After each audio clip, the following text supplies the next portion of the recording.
Krishna everyone, welcome to the Wednesday class. और आज का जो हमारा टॉपिक है वो क्वाइट इंटरेस्टिंग है। जब सही को गलत हो जाता है और गलत सही हो जाता है लाइफ में, हम उसके बारे में बात करेंगे। मतलब एक ऐसी टेक्निक कि जहाँ आप कई बार सही चल रहे होते हैं लेकिन थिंग्स जो होती हैं वो आपके हिसाब से ना होके गलत हो जाती हैं, उल्टी पड़ जाती हैं। और कई बार आपको पता है कि आपने गलत किया है, चीज़ें उल्टी हैं, पर वो पासा ऐसा सही पड़ता है। तो उस टेक्निक को जब आपका सारा गलत सही हो जाए और बचाव करें कि गलत को जो आपका सही है वो गलत ना हो पाए। बड़ा ही आपस में इंटरलिंकिंग टॉपिक है और आज हम उसके बारे में डिस्कस करेंगे। और ये चीज़ हमें बता रही है भागवत गीता का चैप्टर नंबर 2 का श्लोक नंबर 46। तो बड़े ध्यानपूर्वक सुनिएगा। लेकिन शुरू करने से पहले मंगलाचरण। ओम अज्ञानतिमिरान्धस्य ज्ञानञ्जनशलाकया चक्षुरुन्मिलितं येन तस्मै श्रीगुरुवे नमः। नमो ओम विष्णुपादाय कृष्णपृष्ठाय भूतले श्रीमते भक्तिवेदांत स्वामी इति नामिने। नमस्ते सरस्वती देवे गौरवाणी प्रचारिणी निर्विशेष शून्यवादी पाश्चात्यदेशतारिणी। जय श्री कृष्ण चैतन्य प्रभु नित्यानंद श्री अद्वैत गदाधर श्रीवास आदि गौर भक्त वृंद की जय। हरे कृष्णा कृष्णा कृष्णा हरे हरे, हरे राम राम राम हरे हरे, हरे कृष्णा कृष्णा कृष्णा हरे हरे, हरे राम राम राम हरे हरे, हरे कृष्णा कृष्णा कृष्णा हरे हरे, हरे राम राम राम हरे हरे। सो आइए हम पढ़ते हैं श्लोक पहले। यवन अर्था उक्ताने सर्वथा संप्लोक्तदे तावन सर्वेषु वेदेषु ब्रह्मणस्य विघ्नतः। इसका अर्थ है, एक छोटे से कूप का सारा कार्य एक विशाल जलाशय से तुरंत पूरा हो जाता है, उसी प्रकार वेदों के अतिरिक्त तात्पर्य जानने वाले को उनके सारे प्रयोजन सिद्ध हो जाते हैं। सो बेसिकली ये इस श्लोक का मतलब क्या है, श्री कृष्ण कह रहे हैं कि भाई अर्जुन, तुम जो ये कर्म कांड में पड़े रहते हो कि ये हो जाए, इस देवी देवता को खुश करूँ तो ये मेरा पूर्ण हो जाए, इस देवी देवता को खुश करूँ तो ऐसा हो जाए, तो तुम्हें इन चक्रों में पड़ने की ज़रूरत ही नहीं है। और अगर तुम भक्ति करते हो, यदि तुम समर्पण करते हो, जान लो कि भगवान कौन है और उनको सरेंडर कर देते हो, तो तुम्हारे ये सारे कार्य अपने आप में पूर्ण हो जाएं। और सेकेंडली तुम एक लंबी रेस के घोड़े बन जाओ, एक तुम लंबी जो है अपने आत्मा के स्तर पे कार्य कर सकते हो। मतलब कि तुम्हें फिर इस जन्म मृत्यु जरा व्याधि के चक्कर में पड़ने की आवश्यकता नहीं है। और जो ये भौतिक जगत में जो ताप तुम्हें सता रहे हैं, जो तुम्हारी लाइफ में प्रॉब्लम्स आ रही हैं, वो अपने आप ही सेटल हो जाएंगी। किस प्रकार कि जैसे कि एक छोटा सा जलाशय भी वही काम करता है, एक जो छोटा सा कूप है, कुआं भी वही काम करता है जो एक छोटा सा एक जलाशय करता है। मतलब एक छोटे कूप का कार्य, मतलब एक कुएं का कार्य जो है एक विशाल जलाशय पूर्ण तरह कर देगा।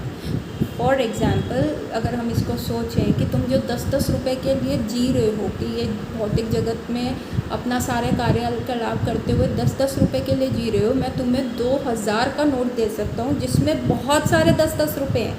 मतलब अगर हम एक भौतिक एग्जाम्पल से भक्ति को समझाए तो जो हमारा भौतिक जीवन है वो जिसमें हम कर्मकांड करते हैं, वेदों की बात करते हैं, उनका पठन पाठन करते हैं, ताकि हमारी एस्ट्रोलॉजर्स के पास जाते हैं, हस्तरेखाएं दिखाते हैं कि ये प्रॉब्लम सॉल्व हो जाए, वो प्रॉब्लम सॉल्व हो जाए, वो 10 रुपये के समान है। तो भगवान कृष्ण कह रहे हैं, मैं आपकी through out for every species, जितनी भी योनियाँ आप जाओगे आपको जाने की ज़रूरत नहीं है। सब मैं सारी problems A to Z from your birth to the your death day सारी प्रॉब्लम सॉल्व कर सकता हूँ। Beyond that death day also तुम्हारी सारी प्रॉब्लम सॉल्व कर सकता हूँ। अगर हम उसे कंपेयर करें तो 2000 के नोट के समान है, और 2000 में कितने सारे 10-10 के नोट ऑलरेडी होते हैं। तो जो तुम कार्य 10-10 के लिए कर रहे हो, भगवान कह रहे तुम सीधा मुझे सरेंडर करो ना, मैं तुमको 2000 दूंगा, उसमें तुम कितने भी 10-10 के कर लोगे। मतलब जो भी तुम्हारी प्रॉब्लम्स हैं वो तो सॉल्व होंगी, साथ में जो तुमको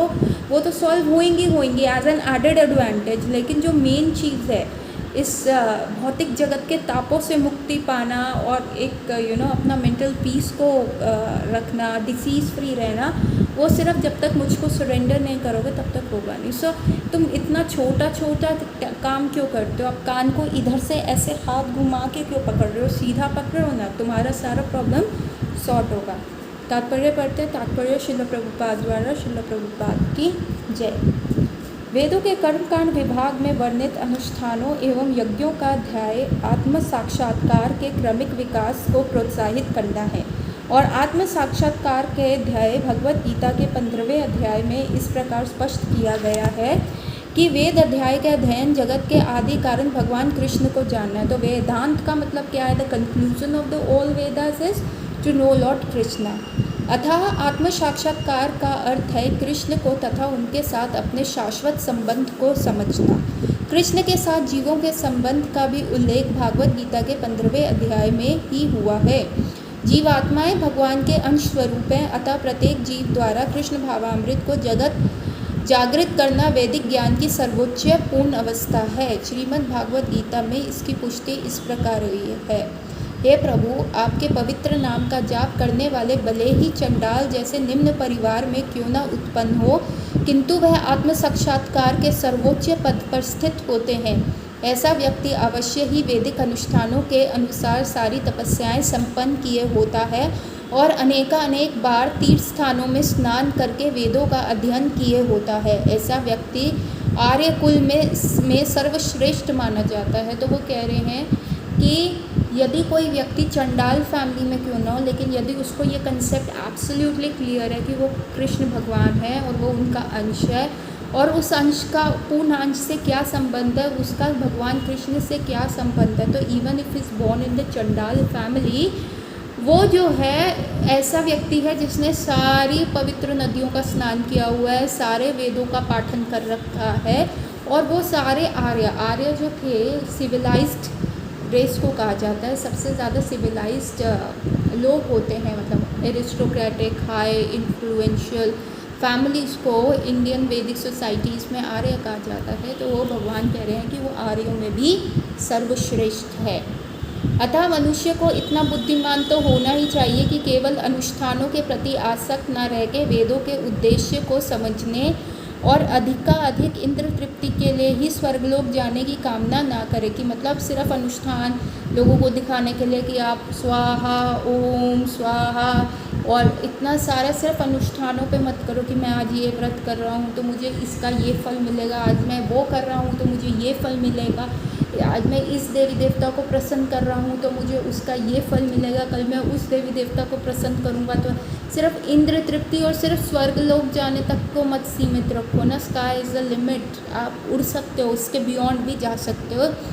तो आपको बेसिकली वेदों का उद्देश्य जाना है कि वो है भगवान कृष्ण को प्राप्त करना। इस युग में सामान्य व्यक्ति के लिए ना तो वैदिक अनुष्ठान के समस्त विधि विधानों का पालन करना संभव है और ना सारे वेदांत तथा उपनिषदों का स्वर्ग अध्ययन कर पाना संजय है। कि आज के टाइम में आपको कोई प्योर चीज़ नहीं मिलेगी तो आप वैदिक अनुष्ठान कैसे करोगे? घी प्योर नहीं है, मंत्र उच्चारण ही प्योर नहीं है। तो आगे हम स्टोरी सुनेंगे कि कैसे गलत मंत्र उच्चारण से क्या होता है वे कर्मकांडी पाठ में, और भक्ति पाठ में अगर गलत मंत्र उच्चारण हो भी गया तो उसका क्या लाभ होगा।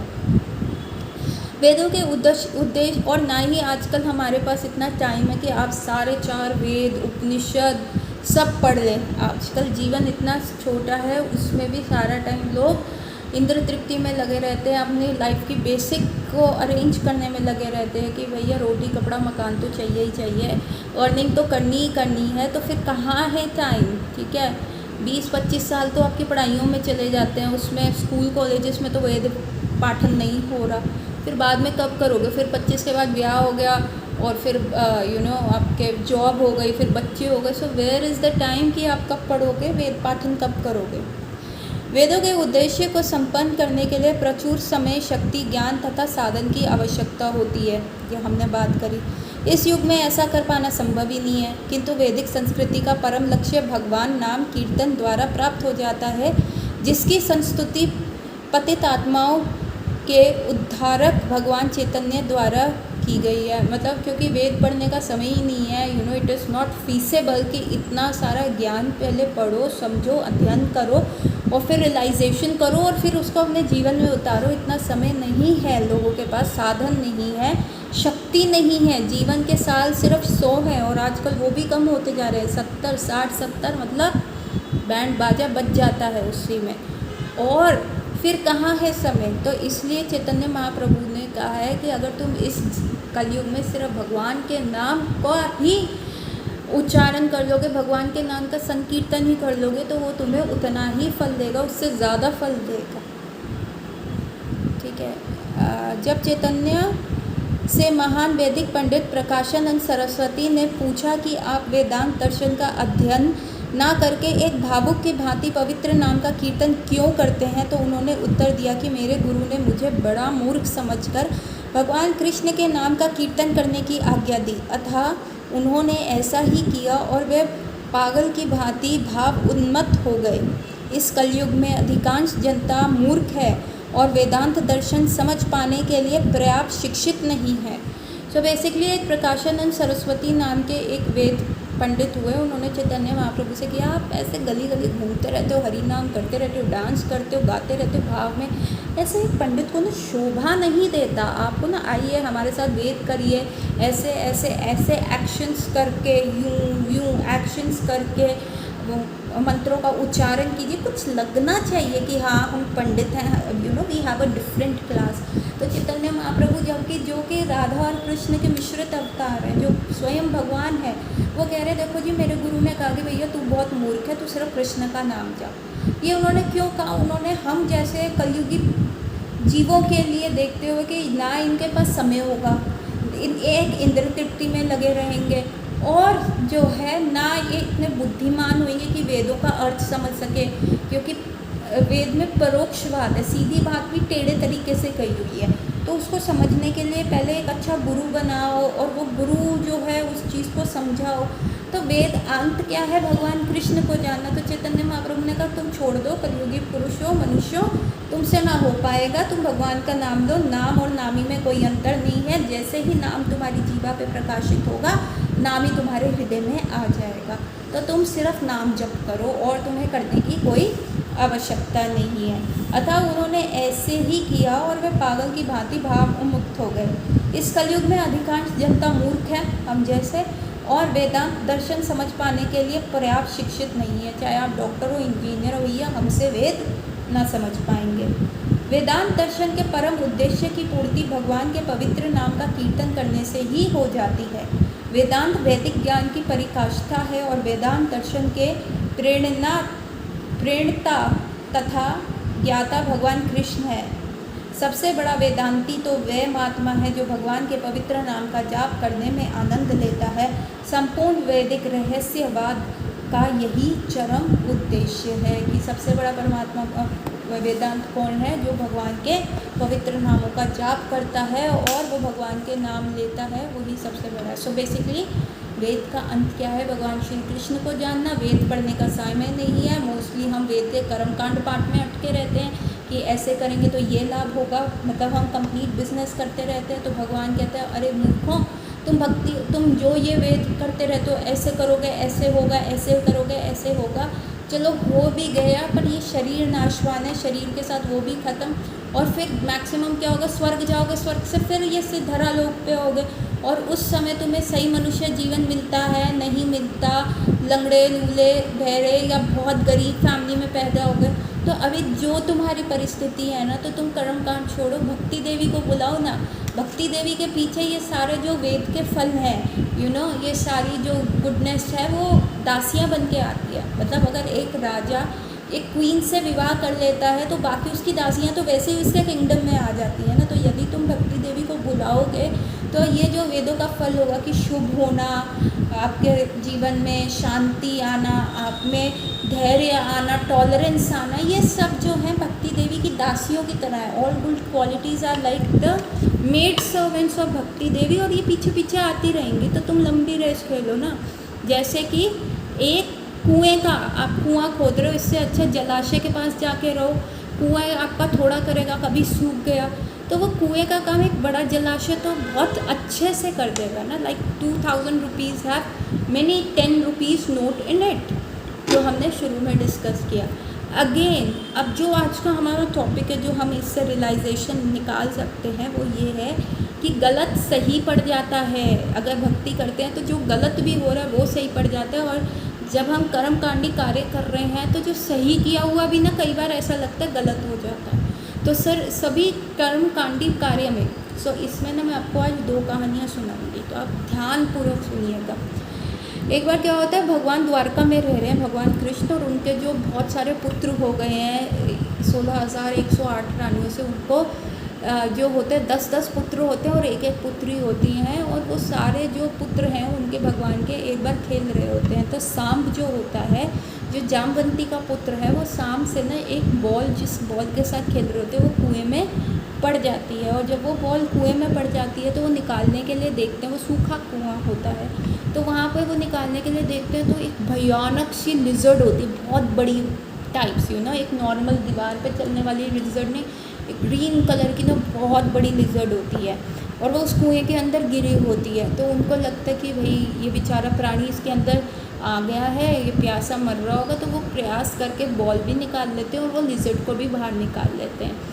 और मतलब वो किसको कहते हैं, भगवान कृष्ण को कहते हैं, और भगवान कृष्ण जो है उस लिजर्ड को बाहर निकालते हैं, उनकी बॉल भी निकालती है।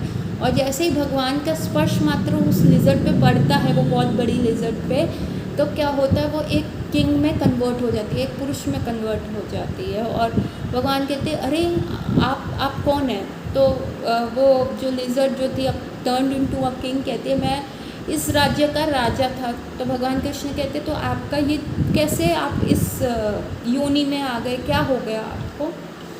तो वो राजा कहते देखिए मैं बहुत दान करता था, मैं बहुत राजा था, जो मेरे ब्राह्मण काउंसिल होता था, जो वो यज्ञ पर अनुष्ठान करने को कहते थे मैं करता था, ताकि मेरे राज्य में सुख संपत्ति आए, मतलब हम सब तृप्त रहें और इंद्र तृप्ति होती रहे। तो मैं हर प्रकार का दान करता था, मैं इतनी गायें दान करता था, रोज़ हज़ारों गाय मैं दान करता था। तो फिर भगवान कृष्ण ने कहा फिर तो आप बहुत ही दानवीर राजा थे, तपस्वी थे, फिर आप यहाँ पे इस योनि में क्यों आए? तो वो राजा कहता है कि देखो मेरे से ना एक बाय डिफ़ॉल्ट गलती हो गई, मतलब मैं कर तो सही रहा था लेकिन वो सही जो है ना गलत पड़ गया।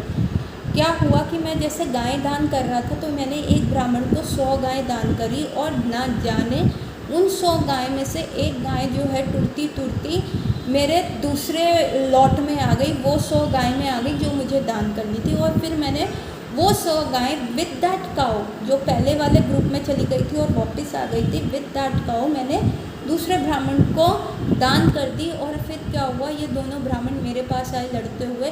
पहला ब्राह्मण कहे कि वो सिंगल काउ आपने मुझे दान करी थी तो आप मुझे दे दीजिए, और दूसरा ब्राह्मण कहे नहीं राजन, वो सिंगल काउ आपने मुझे दान करी थी तो आप मुझे वापस कर दीजिए। मतलब एक काउ जो कॉमनली दोनों ब्राह्मण को बाय डिफ़ॉल्ट जो हो गई, दान हो गई। तो राजा ने कहा कि ठीक है मैं ये गाय उसको दे देता हूँ, आप इस गाय के बदले मेरे से कुछ और ले लीजिए। तो ब्राह्मण कहता हम कोई लालची थोड़ा ना, हम ये इसलिए थोड़ा ना कर रहे कि आपको पाप से बचा रहे कि दान की हुई चीज़ आप दोबारा दान नहीं कर सकते, ये गलत है, ये वेदों के हिसाब से एब्सोल्युटली रॉन्ग है। और फिर क्या हुआ, दोनों गाय ब्राह्मण जो है अपनी सारी गाय मेरे पास छोड़ गए, क्योंकि उसका कोई हल ही नहीं था कि मैं अब वो एक कॉमन गाय को किसको दान करूं। मैंने बहुत समझाया कि आप इस गाय के अजफ में मेरे से कोई चीज़ ले लीजिए, पर वो तैयार ही नहीं थे। और फाइनली वो दोनों अपना जो दान की हुई गाय थी वो वापस छोड़ गए, और वो कॉमन गाय भी मेरे पास रह गई। और मुझे समझ नहीं आया, और फिर कुछ समय के बाद मेरी ये दशा हो गई कि मैं जो है उस दान की हुई गाय के पाप से इतना भारी हो गया कि मेरा जो शरीर है इस लिजर्ड में टर्न हो गया।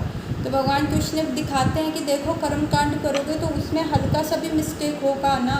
वो इंद्र तृप्ति के लिए राजा कर रहा था कि भैया उसका अच्छे से खेत खुशहाल रहे, प्रजा खुशहाल रहे, अच्छा टैक्स आए, कोई भी जो दुश्मन देश है उसको वो ना करे, वो पीसफुल रहे। भक्ति नहीं करता था, वो भगवान के नाम का जप नहीं करता था, उसको यही लगता था कि मैं कर रहा हूँ ना, मैंने ये किया ना तो कुछ नहीं होगा, मैंने मतलब मैं अपने जो था सामर्थ्य, उस अपने सामर्थ्य पे उसको इतना विश्वास था कि हाँ मैं गाय दान कर रहा हूँ ना, मैं कितना चैरिटेबल हूँ और इस चैरिटी का जो है फल मेरे को भगवान डेफिनेटली देंगे ही देंगे। So not to worry. लेकिन कर्म कांड में अगर एक हल्की सी भी त्रुटि हो जाए तो उसका फलस्वरूप इतना ख़राब होता है। अगर हम एक और स्टोरी सुने ना तो आपको आपकी रूह कांप जाएगी कि भैया हल्का सा भी गलत उच्चारण हो गया तो क्या दिक्कत हो जाएगी। तो आप अपने घर में यज्ञ करवाना बंद कर देंगे, क्योंकि देखिए इस युग में सही उच्चारण होना, सही शुद्ध चीज़ें पाना बहुत ही मुश्किल है और एक अच्छा ब्राह्मण ढूंढना बहुत मुश्किल है। श्रीमद् भागवतम में आप देखेंगे कितने सारे ब्राह्मण्स को बहुत ज़्यादा श्राप मिले हुए हैं कि कलयुग में जो ब्राह्मण होता है टॉलरेंट होता है, जो मिलता है वो लालची नहीं होता, वो सारी चीज़ें किंग को काउंसिल करता है और किंग को काउंसिल करते समय उसको ये नहीं लगता कि किंग मुझे बहुत सारे पैसे दे, बहुत ही हम्बल वे में रहता है। लेकिन आजकल जो ब्राह्मण्स के स्टैंडर्ड्स हैं वो गिर गए हैं और वो क्यों हुआ है, क्योंकि आप भागवतम पढ़ेंगे तो उसमें बहुत सारे उनको जो है श्राप दिए गए हैं। सो व्हाट हैपन होता है कि एक बार इंद्र जो है वो देखता है कि दानव जो है ना बहुत पावरफुल हो रहे हैं, तो वो कहते हैं मुझे ना यज्ञ करवाना है। तो वो अपने गुरु के पास बृहस्पति के पास जाते हैं, तो बृहस्पति कहते हैं अभी ना आई एम वेरी बिजी, तुम रुक जाओ, मेरे को कहीं और से न्योता है, पहले मैं वो कराऊँ तो मैं तुम्हारा आके कर दूँगा। तो इंद्र बड़ा रेस्टलेस हो रहा होता है, तो वो एक और ब्राह्मण को हायर करता है जिसका नाम होता है विश्वरूप, जिसके 3 मुख होते हैं। अब विश्वरूप क्या होते हैं, वो फादर की साइड से तो ब्राह्मण होते हैं, पर मदर की साइड से वो क्या होते हैं, वो राक्षस योनि के होते हैं। मतलब उनकी मदर की जो लाइनेज होती है वो दानवों की लाइन से आ रही होती है और उनके फादर की लाइनेज जो है वो देवों और ब्राह्मण्स की लाइनेज होती है। तो विश्वरूप अब दोनों से रिलेटेड है। तो विश्वरूप कहते हैं okay I will do Indra your हवन, और वो पता है कि हवन करते हुए इंद्र को तो पावरफुल बना रहे होते हैं, लेकिन साथ साथ में एक चुपके से आहुति जो है वो दानवों के लिए भी डाल देते हैं, क्योंकि उनकी तरफ से भी लगाव होता है, क्योंकि उनकी मदर की साइड से। सो इससे क्या होता है, इंद्र तो पावरफुल हो ही रहा होता है पर साथ के साथ दानव भी पावरफुल हो रहे होते हैं। और जैसे ही इंद्र उनका ये चीज़ कैच करता है तो उसको बहुत गुस्सा आता है, वो इमीडिएटली अपनी तलवार निकाल कर विश्वरूप का गला काट देता है। और फिर क्या होता है, जैसे ही विश्वरूप का गला कटता है तो उसको ब्राह्मण हत्या का पाप लग जाता है। चलो नथिंग डूइंग, इंद्र को होता है कि नहीं मैं कर दूँगा। तो लेकिन जो विश्वरूप के फादर होते हैं वो इतने गुस्से में आ जाते हैं कि मेरे बेटे को मार दिया, एक तो वो तुम्हारी हेल्प कर रहा था, जब बृहस्पति नहीं था उन्होंने तुम्हारी हेल्प करी। तो उनका जो फादर होता है विश्वरूप का, वो ना एक बहुत बड़ा यज्ञ अनुष्ठान करता है और ऐसा अनुष्ठान करता है कि जिसमें से एक दानव निकले, एक ऐसे पुत्र उनको मिले जिससे वो इंद्र को मार सके, इंद्र को हत्या कर सके, जो इंद्र का नाश करे। तो वो इतना बड़ा यज्ञ अनुष्ठान शुरू करता है। अगेन दिस इज़ द कर्मकांड कि आपको किसी से बदला लेना, तो we'd will give you all facility, आपको गुस्सा, आपको हेट्रेड, आपको कुछ भी करना है किसी के साथ, आपको अपने बड़ी गाड़ी, बड़ा घर, अच्छी धन दौलत, अच्छी बीवी, अच्छा सुंदर पति, foreign tour, everything Vedas can give you, karmakanda can give you. पर उसमें you have to be very cautious, गलत किया तो उल्टा पड़ेगा। तो विश्वरूप के फादर जब ये यज्ञ अनुष्ठान कर रहे होते हैं तो तब क्या होता है, उनसे त्रुटि हो जाती है, वेद उच्चारण में गलती हो जाती है। तो बेसिकली उनको बोलना था कि मेरे को ऐसा पुत्र चाहिए जो इंद्र को मार दे, जो इंद्र का दुश्मन हो। लेकिन वेद के मंत्र उच्चारण करते हुए वो ये बोल देते हैं कि मुझे ऐसा पुत्र प्राप्त हो जिसका इंद्र दुश्मन हो, जिसका अंत इंद्र के द्वारा हो। तो इतना बड़ा ब्लंडर हो जाता है, वो गलत करते करते इतना गलत, मतलब सही काम कर रहे हैं अपनी तरफ से, तो वो सब सही कर रहे हैं, कर्मकांड का प्रोसेस सब उन्होंने फैबुलस स्वाहा स्वाहा बहुत अच्छे वो बुलाए हुए हैं, परंतु एक त्रुटि की वजह से क्या होता है, उसका फल एकदम उल्टा पड़ जाता है और उनके यज्ञ से एक बहुत बड़ा दानव प्रोड्यूस होता है जिसका नाम होता है वृत्रासुर। और वो वृत्रासुर इतना बड़ा विशाल होता है, उसके आंखें लाल होते हैं, उसके बाल लाल होते हैं, इतना भयानक, उसकी आवाज़ सुन के लोगों के दिल कांप रहे होते हैं, लेडीज़ के मिसकैरेजेस हो जाते हैं, इतना भयानक वो होता है। परंतु फिर भी इतना भयानक विशाल वृत्रासुर का इंद्र द्वारा अंत होता है। वो जब उनका फाइट हो रहा होता है तो वृत्रासुर थोड़ी देर के लिए इंद्र के ऊपर हावी पड़ता है, लेकिन फाइनली इंद्र जो है अपना गेन कर लेते हैं, क्योंकि वो दधीचि मुनि की अस्थियाँ से उन्होंने वज्र बनाया होता है और उससे वो वृत्रासुर की गर्दन काट देते हैं। तो देखिए, कर्म कांड का प्रोसेस फॉलो करने से आप सही कर रहे हो, आपकी तरफ से सही है, पर हल्का सा एरर जो होता है उसका रिजल्ट पूरा गलत कर देता है। जैसे हमने विश्वरूप के फादर के केस में देखा, और जैसे हमने उस राजा के देखा, कर तो वो दान रहा था, लेकिन क्या हुआ, उसको कौन सी योनि में जाना पड़ा, एक बड़ी हरी छिपकली बनना पड़ा। और यहाँ पे भक्ति का प्रोसेस इतना है कि अगर आप गलत उच्चारण भी कर रहे हो तो फाइनली रिजल्ट कृष्ण स्वयं आ जाते हैं। सो ये कहानी है मृगारी की। मृगारी जो था ना, वो जानवरों को आधा अधूरा मार के छोड़ देता था, उनको मरने देता था। तो एक बार नारद मुनि आए, नारद मुनि ने उसको समझाया, ये तुम गलत कर रहे हो, एटलीस्ट इन जानवरों को पूरा मार दो, तुम आधा मत मारो। तो वो पूरा मार देता, कहते नहीं मुझे ना एक सैडिस्टिक प्लेजर आता है इनको तड़पता हुआ देख के। तो कहते तुम इसको तड़पता हुआ देख तो रहे हो, लेकिन यदि ये जानवर, जब तुम्हारा अंत होगा ना, ये जानवर बैठे हैं नरक में, तुम्हें नोच नोच के खाएंगे, तो तुम्हारा तो ये पाप होगा ही होगा। तुम जाओ पूछो अपनी फैमिली से, क्या वो ये पाप तुम्हारा शेयर करेंगे।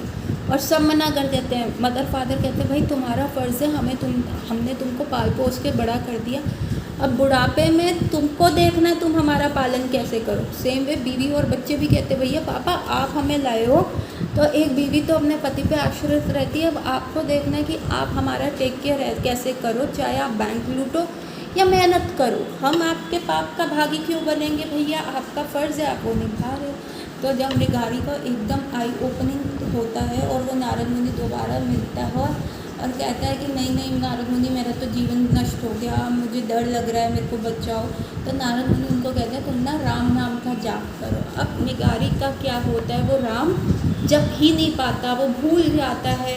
फिर 1 महीने बाद फिर नारद मुनि आते, तुम कर रहे हो जप, मैंने तुमको जो दिया, नहीं मेरे से हो ही नहीं रहा, मैं वो मंत्र भूल गया, प्लीज़ हेल्प मी। तो नारद मुनि कहते हैं अच्छा ठीक है तुम राम मत बोलो, तुम क्या कर सकते हो। कहते हैं मुझे तो सिर्फ मारना आता है और मैं तो सिर्फ मारने वाला ही काम कर सकता हूँ। तो तब नारद मुनि कहते हैं अच्छा तुम राम मत बोलो, तुम मरा मरा मरा मरा मरा बोलो। तो मृगारी कहता है हाँ हाँ ये तो मैं बहुत ईजिली बोल सकता हूँ। तो फाइनली मृगारी जो होता है वो मरा मरा मरा मरा मरा मरा मरा मरा मरा मरा मरा बोलते बोलते सीधा उसका उच्चारण राम राम राम में आ जाता है और वो इतने अच्छे शुद्ध भक्त बन जाते हैं। सो आप देखिए कि शुरू गलत हुआ, मरा मरा मरा मरा बोल के वो सीधा राम राम राम राम पे आ गया और उसने अपने हृदय का शुद्धिकरण कर लिया, जिससे मृगारी कहते हैं मेरे घर का पालन पोषण कैसे होगा। नारद मुनि कहते हैं विश्वास रखो, सरेंडर करो, कृष्ण को भगवान करेंगे। और ऐसा ही हुआ, मृगारी ने जब मारना छोड़ दिया और जब वो एक जगह बैठ के राम नाम का जप करने लगा तो उसकी ख्याति सारे गांव में फैल गई। सब कहने लगे अरे देखो कितना बड़ा संत आया, देखो कितना अच्छा संत आया है। और उस संत के दर्शन करने के लिए दूर दूर से लोग आए, और क्योंकि संत के दर्शन खाली आट नहीं करते तो कोई सेब लाता, कोई फल लाता, कोई आटा लाता, कोई चावल लाता, और ऐसे मृगारी के घर का भी पोषण होने लगा। तो हमें जब हम भक्ति करते हैं हमें भगवान पे विश्वास होना चाहिए कि अवश्य रक्षभी कृष्णा, कृष्ण हमारी रक्षा डेफिनेटली करेंगे। और भक्ति करने से क्या होगा, बाकी जो छोटे छोटे हमारे डिज़ायर्स हैं ना वो सब पूर्ण हो जाएंगे।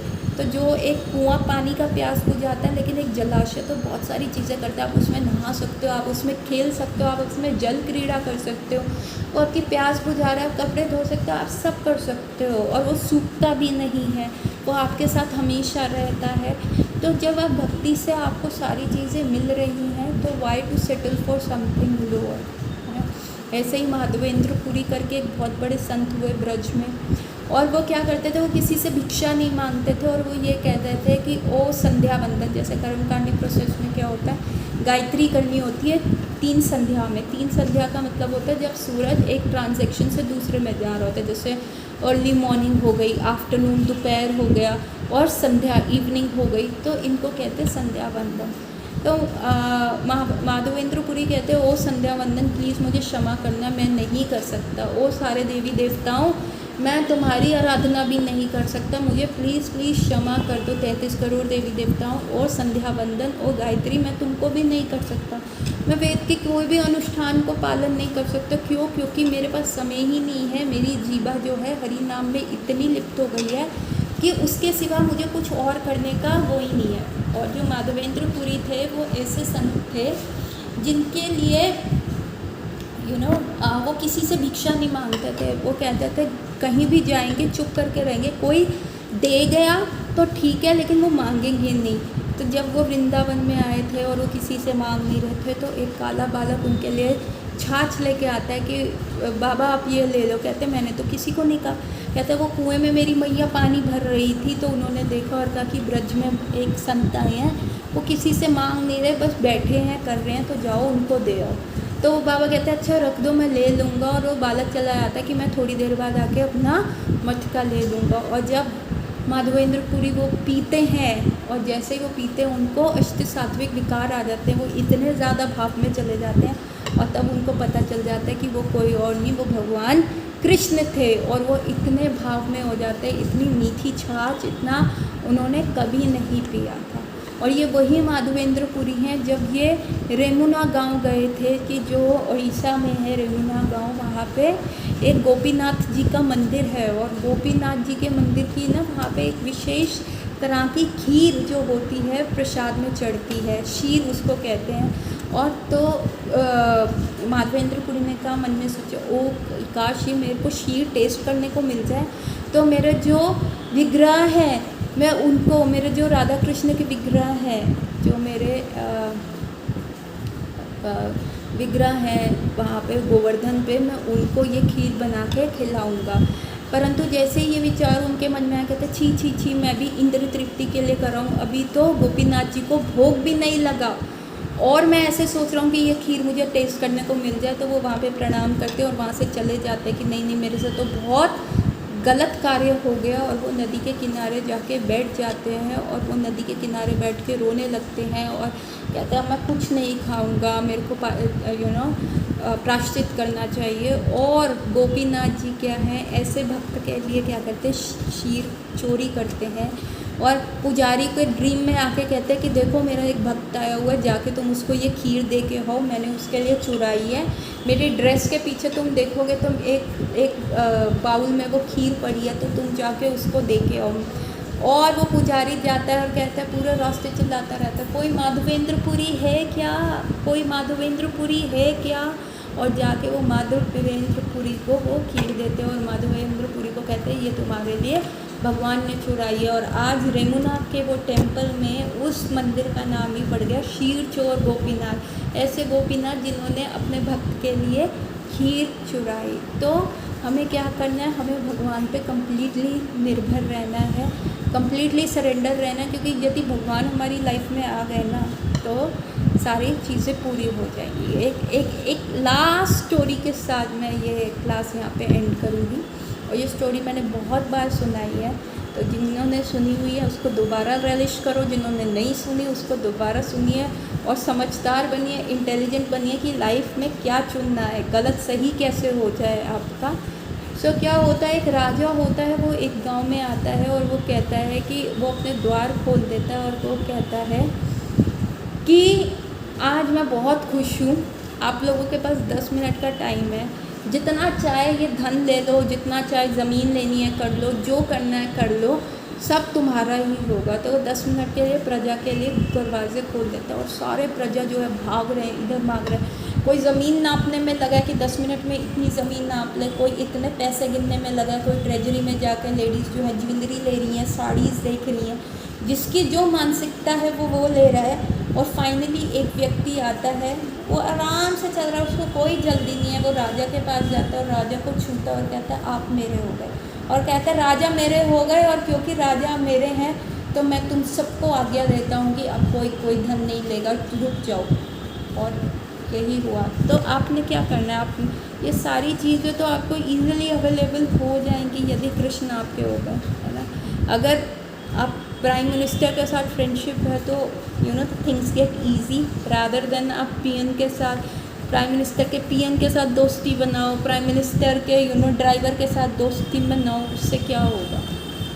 उससे कुछ भी नहीं होगा। अगर आपकी दोस्ती प्राइम मिनिस्टर के साथ है तो सारी चीज़ें, पीएन भी आपकी रिस्पेक्ट करेगा, ड्राइवर भी आपकी रिस्पेक्ट करेगा और आपके सारे कार्य पूर्ण हो जाएंगे। सो इंटेलिजेंट बनिए। कैसे गलत का सही हो जाएगा और सही का गलत हो जाएगा तो चूज़ आपने करना है। और with this thought I will like to end my class है। 3 बार हरि नाम बोल के आज की क्लास यहीं पे समाप्त करेंगे। हरे कृष्णा कृष्णा कृष्णा हरे हरे, हरे राम राम राम हरे हरे, हरे कृष्णा कृष्णा कृष्णा हरे हरे, हरे राम राम राम हरे हरे, हरे कृष्णा कृष्णा कृष्णा हरे हरे, हरे Ram Ram Ram Hare Hare. Hare Krishna everyone, we will meet next Wednesday. Hare Bol.